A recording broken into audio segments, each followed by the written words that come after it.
మనమే మరొక పత్రిక. ఈ పత్రిక ద్వారా సంఘానికి మేలు కలగాలి. మొదటిగా దేవుని చూడరు. ఎవరిని చూస్తారు? మరొక పత్రిక ఉన్న నిన్ను నన్ను చూస్తారు. దానిలో 2 విషయాలని చెప్పాను మీకు ఇందాక.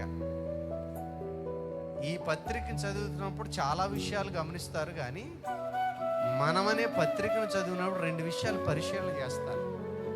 ఒకటి, నీ ప్రవర్తన మారిందా లేదా అని చూస్తారు.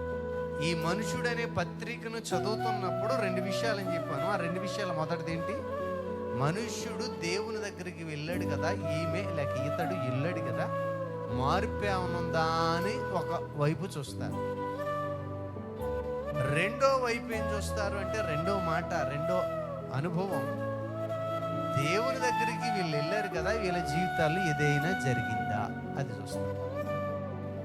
ఏమండి, నీ జీవితంలో మార్పు కనబడితే, రెండోది దేవుని దగ్గరకు వచ్చిన తర్వాత నీ జీవితంలో అద్భుత కార్యాలు జరుగుతుంటే ఆ దేవుడి దగ్గరికి వీళ్ళతో పాటు వెళ్ళాలని వస్తారు.